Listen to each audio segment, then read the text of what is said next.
she shouted before she even realized she was standing. Stop!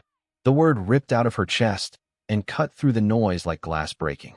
Everything froze. The man dragging the trembling boy by the arm stopped mid-step. The murmuring crowd went silent. Even the officers near the gate turned, startled, as if a rule had been broken simply by the sound of her voice. She stood there, thin, shaking, breath caught painfully in her throat, wondering what madness had possessed her to speak. "Did you hear me?" she said again, her voice cracking. He didn't do anything. The boy looked back at her, eyes wide, wet, terrified. He couldn't have been more than 12. His shirt was torn at the shoulder. One shoe was missing. The man holding him sneered. "Mind your business."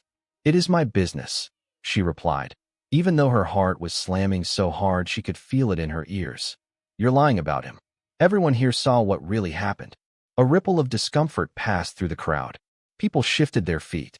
A woman shook her head and looked away. A man whispered something urgently to his wife. One of the officers stepped forward. "Who are you?" he asked sharply. She swallowed. I'm no one." Laughter broke out, short and cruel. "That's right," another officer said. "So move along." She should have obeyed.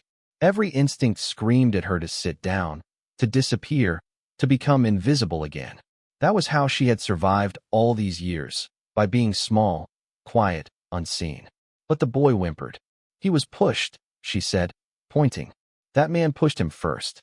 He didn't steal anything." The officer's expression hardened. "Are you accusing a government contractor of lying?" "I'm telling the truth." Silence fell again, heavier this time. A tall man in a dark suit who had been standing near the vehicles finally turned toward her. His gaze locked onto her face, sharp and assessing, like he was memorizing every feature. When he spoke, his voice was calm, but it carried authority. "What's your name?" She hesitated. Names mattered. Names made people traceable. "I don't have one," she said quietly. That earned her another round of laughter. The boy was pulled away again, this time harder. He cried out, his fingers stretching toward her instinctively, as if she were the only solid thing left in the world. "Wait," she cried. "Please, just listen to me." The officer leaned close. "You've said enough." As they dragged the boy away, the tall man in the suit continued to watch her. Not with anger, not with amusement, with interest. She felt it then, a cold certainty settling in her stomach. She had crossed a line, and she had no idea how far the consequences would reach.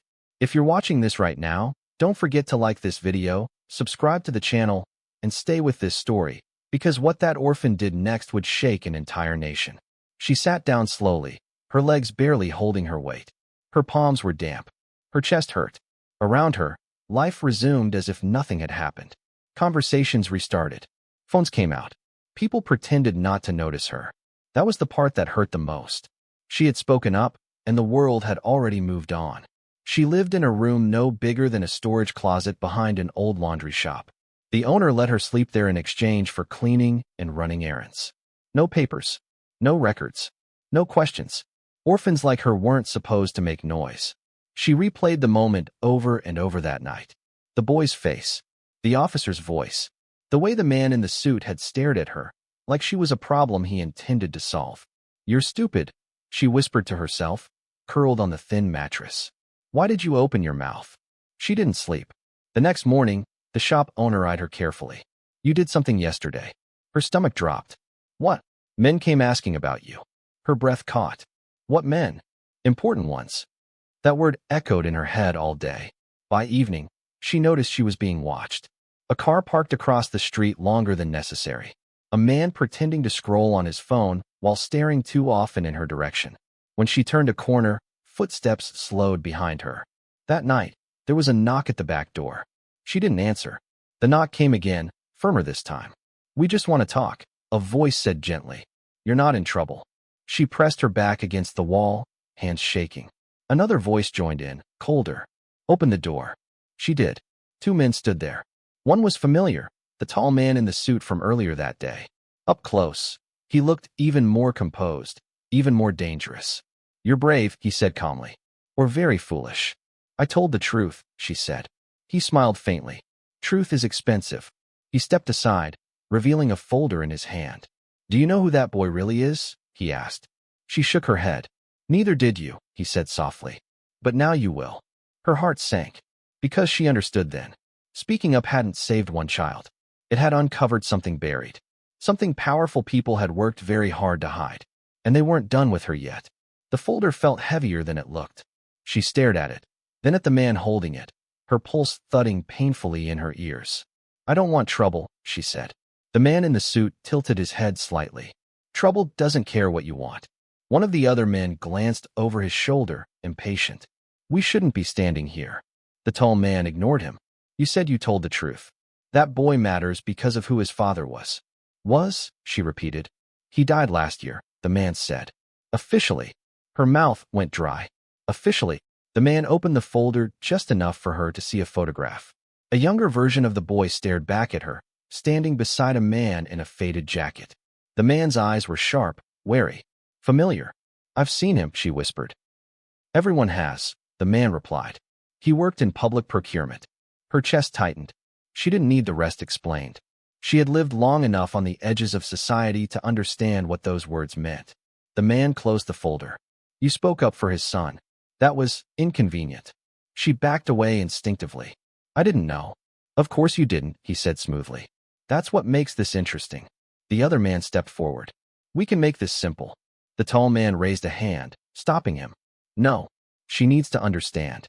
"Understand what?" she asked, her voice barely steady. "That there are systems," he said.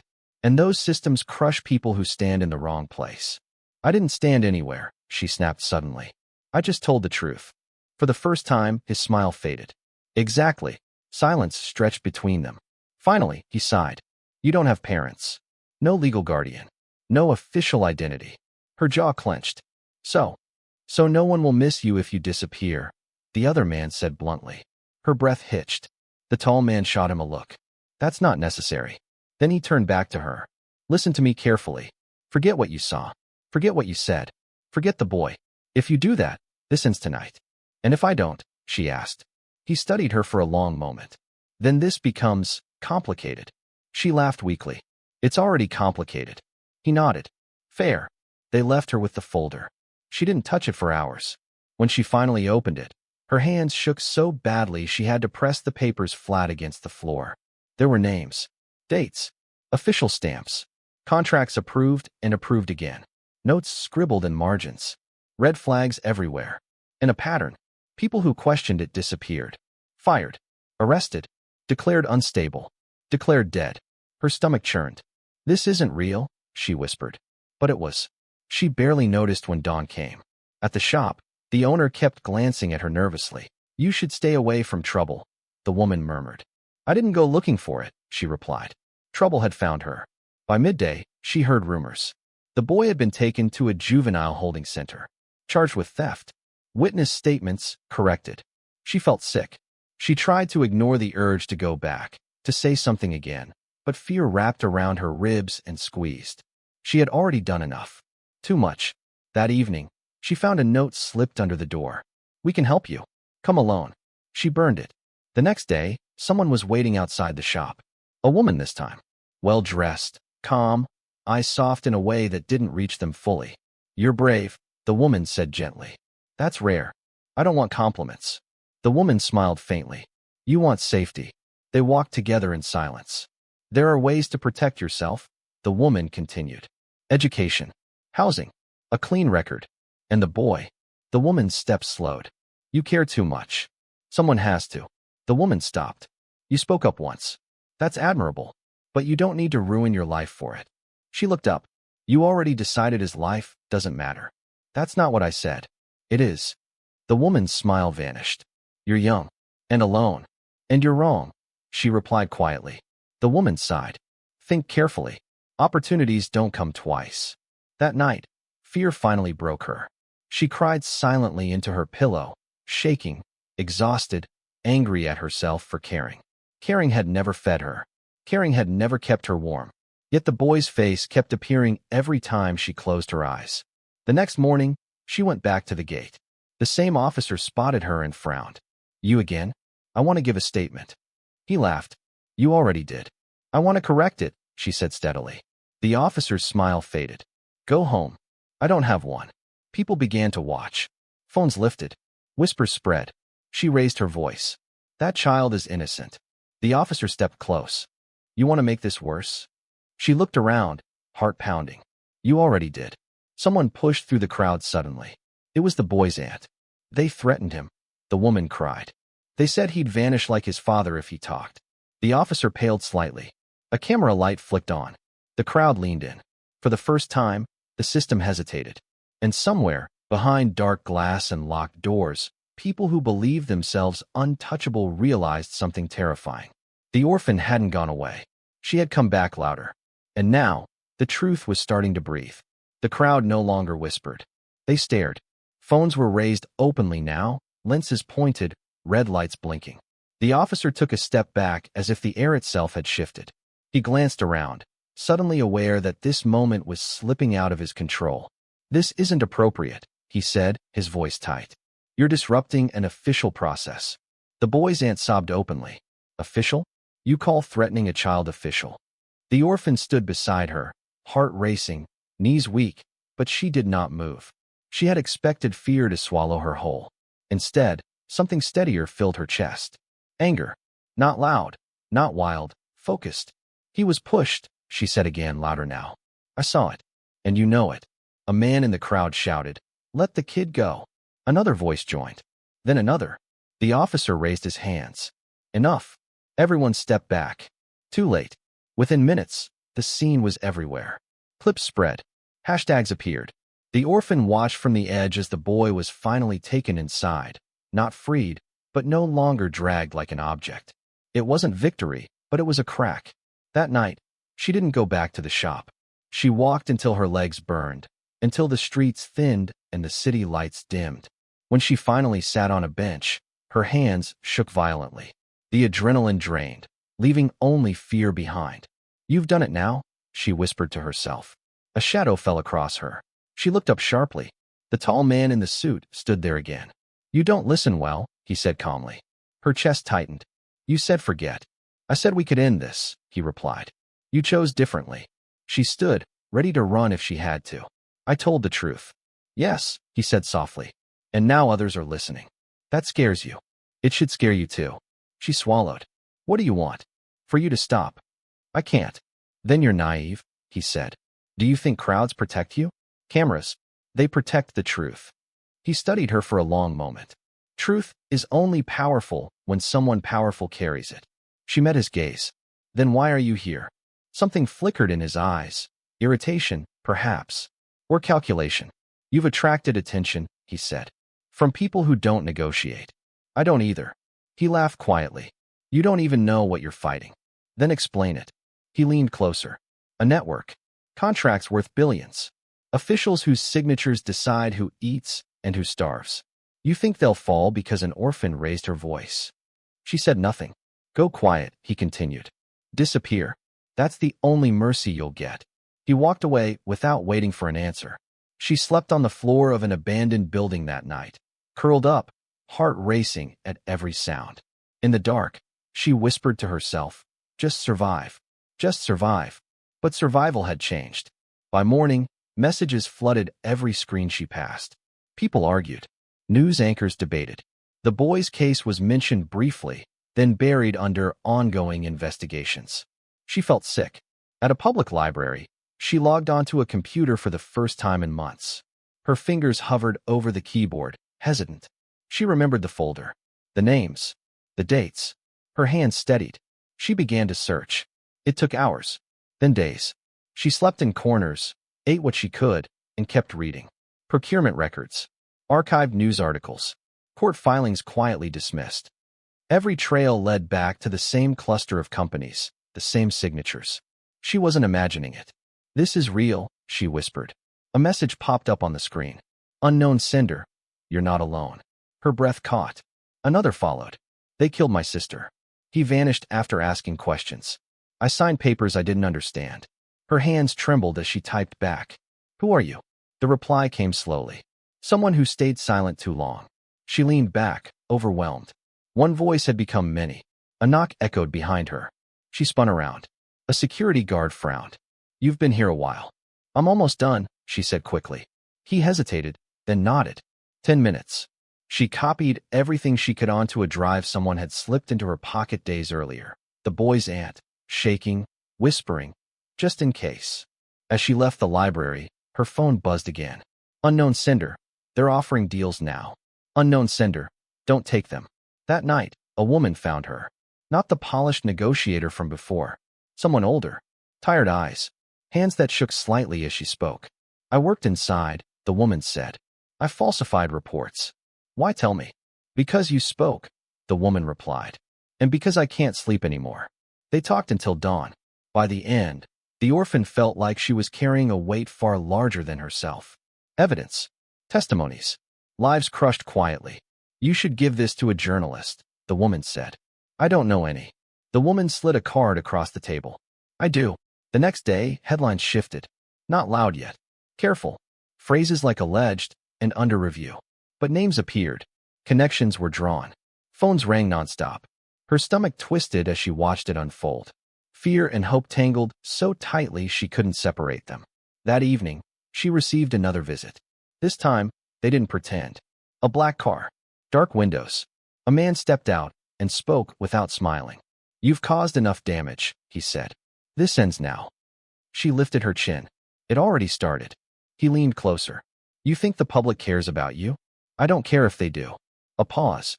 Then, quietly, he said, we can erase your past. Give you a future. Her throat burned. And erase the truth. Yes. She closed her eyes briefly. The boy's face flashed in her mind. The aunt's sobs. The messages from strangers who had suffered quietly. She shook her head. No. The man straightened. Then you've chosen. As the car drove away, her legs finally gave out. She sat on the curb, shaking, tears streaming freely. But she wasn't alone anymore. Voices were rising. And somewhere deep inside the system, something was cracking. By the time dawn came, her name was everywhere. Not her real name. She still didn't officially exist, but descriptions spread fast. The orphan girl. The witness. The one who wouldn't stay quiet. Commentators argued over her credibility. Politicians condemned reckless accusations. Others praised her courage in careful, measured tones. She watched it all from a borrowed phone, her hands numb. You should hide, the older woman whispered, pacing the small room they had taken refuge in. This is when they strike. I'm already hiding, she replied. I've been hiding my whole life. A knock came at the door. They both froze. Police, a voice called out. The woman's face drained of color. You see, the orphan stood slowly. Her heart pounded, but her mind felt strangely clear. Let me talk. You don't understand. I do. She opened the door. Two officers stood outside. One was young, uncertain. The other had eyes like stone. You need to come with us, the older one said. Am I under arrest? No, he replied. Not yet. She stepped into the hallway anyway. Then I'll walk.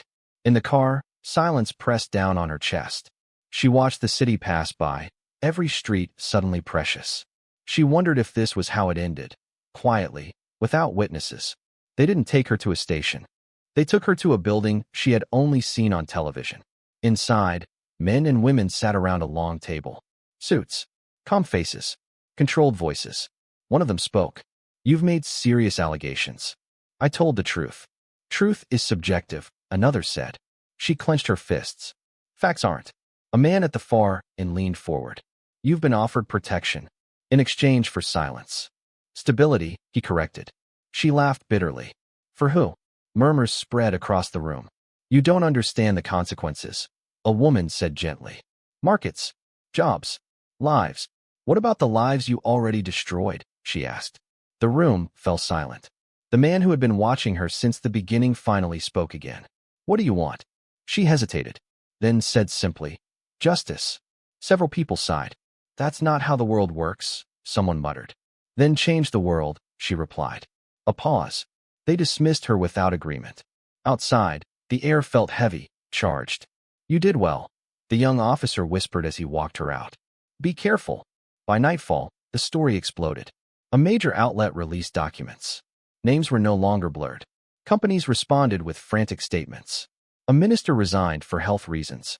The orphan sat on the floor, staring at the screen. They're falling, the older woman whispered. No, she said softly. They're pretending. Her phone buzzed again. Unknown sender. They're coming for the witnesses. Fear surged through her veins. The next hours blurred into chaos. Calls, messages, a journalist insisting on an interview, another whistleblower begging for reassurance. At midnight, the boy was released. She watched the footage, his aunt clutching him, sobbing, shouting his innocence into microphones. Her chest tightened painfully. She smiled through tears. Then the power went out. The room plunged into darkness. "Don't move," the older woman hissed. Footsteps echoed in the hallway. A door slammed somewhere below. Her heart raced as shadows passed under the doorframe. She pressed herself against the wall, breath shallow, silent. A voice murmured outside. "She's here." The handle rattled. Then sirens wailed in the distance. The footsteps retreated. She sank to the floor, shaking uncontrollably. Morning came with breaking news. Multiple arrests. Emergency sessions. Investigations announced. Protesters gathered outside government buildings. Signs filled the streets. She watched it all, stunned. "I didn't plan this," she whispered. The older woman squeezed her hand. "You started it." A few hours later, a journalist finally sat across from her, camera off for now. "Why did you speak up?" he asked quietly. She swallowed. "Because someone was weaker." "Did you know it would go this far?" "No." "Would you do it again?" She didn't answer immediately. Her mind replayed every moment of fear, every sleepless night, every threat. Then she nodded. "Yes." The interview aired that evening. Not dramatic, not polished, just honest. Her voice shook, but her words were clear. The nation listened. By the end of the week, the scandal had a name. Committees formed. Laws were proposed. Officials testified under oath. She was offered protection officially now. Papers. A room with a lock. A future that finally felt real. Yet she couldn't sleep. The noise had died down, but inside her, everything was still loud. One afternoon, she walked past the same gate where it had all begun. Another argument had gathered. Another voice raised in anger. Another person shrinking under pressure. She stopped. Her heart beat faster. People noticed her now. Phones lifted. She hesitated, just for a second. Then she stepped forward. "That's not true," she said. The crowd turned. And somewhere, deep inside a system that had depended on silence, something finally broke beyond repair. The second time she spoke up, the reaction was different. People didn't laugh. They didn't look away. They listened. The man who had been shouting fell silent when he recognized her. A ripple moved through the small crowd, phones lifting instinctively. Someone whispered her story out loud, almost reverently, as if repeating a legend that was still forming. "That's her," a woman murmured. "The orphan." She ignored the attention and focused on the shaking woman at the center of the argument. The woman's hands were clenched tight, her eyes darting in panic as officials spoke over her, dismissing her words, twisting them. "She's confused," one of them said sharply. "She doesn't understand the process." The orphan stepped closer. "She understands enough to be afraid." The official turned, irritation flashing across his face. "This doesn't concern you." "It does now," she replied. The crowd leaned in.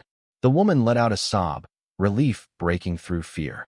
"They said I'd lose my job if I talked," she whispered. "They said no one would believe me." The orphan felt the familiar ache in her chest. "I believe you." The words carried weight now. The official hesitated. He glanced around, aware of the eyes on him. The cameras, the memory of what had already fallen because one girl refused to stay silent. "We'll review this," he said stiffly. "Do it publicly," she said. Applause broke out. Not loud, not celebratory, but firm. Demanding. She stepped back as authorities retreated, her knees weak but her spine straight. Later that night, she sat alone in the small room assigned to her by the protection unit. It was quiet. Safe. Too safe. The walls felt unfamiliar. She traced the edge of the table with her fingers, grounding herself. She wasn't invisible anymore. That realization scared her more than hunger ever had. Her phone buzzed with a message. Unknown sender. "Thank you. They let my brother go." Another followed. Unknown sender. "I spoke today. For the first time." Then another. Unknown sender. "Because of you." Tears slid down her face silently. She thought of the boy, of his aunt's trembling hands, of the first moment she had opened her mouth, her heart screaming at her to stop. "I didn't do this alone," she whispered. She had simply been the first voice loud enough to crack the wall. Days turned into weeks. Trials began. Names once spoken with respect were now spoken with disbelief, then anger. Evidence stacked higher than denials. Excuses crumbled under scrutiny. The man in the dark suit was arrested quietly one morning. She watched the news without satisfaction, only relief. During one hearing, she was called to testify. She stood in the room, smaller than everyone else, but steadier than she had ever been. "Why didn't you stay silent?" the attorney asked. She looked around. Cameras. Officials. Faces that once would have dismissed her instantly. "Because silence protects the powerful," she said. "And I wasn't powerful." The room was still. "And now," the attorney pressed. She swallowed. "Now I know silence was the lie." When it was over, she walked outside alone. The sky was overcast, heavy with the promise of rain. She stood there, breathing it in, feeling something unfamiliar settle over her. Peace. A reporter approached cautiously. "Do you regret it?" She shook her head. "No. Even with everything you lost." She thought of the nights she had slept afraid. The moments she had almost broken. The simple life she could have lived if she had looked away. "I didn't lose myself," she said. The reporter lowered the microphone slowly. Months later, she visited the laundry shop. The owner stared at her in disbelief. "You're different." She smiled softly. "I had to be." The owner hesitated, then pressed a small bag of food into her hands, eyes misty. "I'm proud of you." That night, she walked through the city unnoticed again, but this time, it was her choice. She passed a group arguing loudly on a corner. A young girl stood in the middle, shoulders hunched, being blamed for something she clearly hadn't done. The orphan slowed. For a brief moment, fear whispered to her. Old habits tried to pull her back into silence. Then she remembered who she had been, and who she had become. She stepped forward. "That's not fair," she said. The words were steady now. Natural. The girl looked up, hope flickering in her eyes. And in that moment, the orphan understood the truth no court ruling could capture. Kindness was never small. It was dangerous. It was disruptive. It was powerful enough to expose lies, topple systems, and give the voiceless a chance to be heard. And it only took one person brave enough to speak. If this story moved you, don't forget to like this video, subscribe to the channel, and share it with someone who believes one voice can make a difference. Leave a comment below. Would you have spoken up, even if it meant risking everything? Because sometimes, the smallest act of courage is what finally forces the world to listen.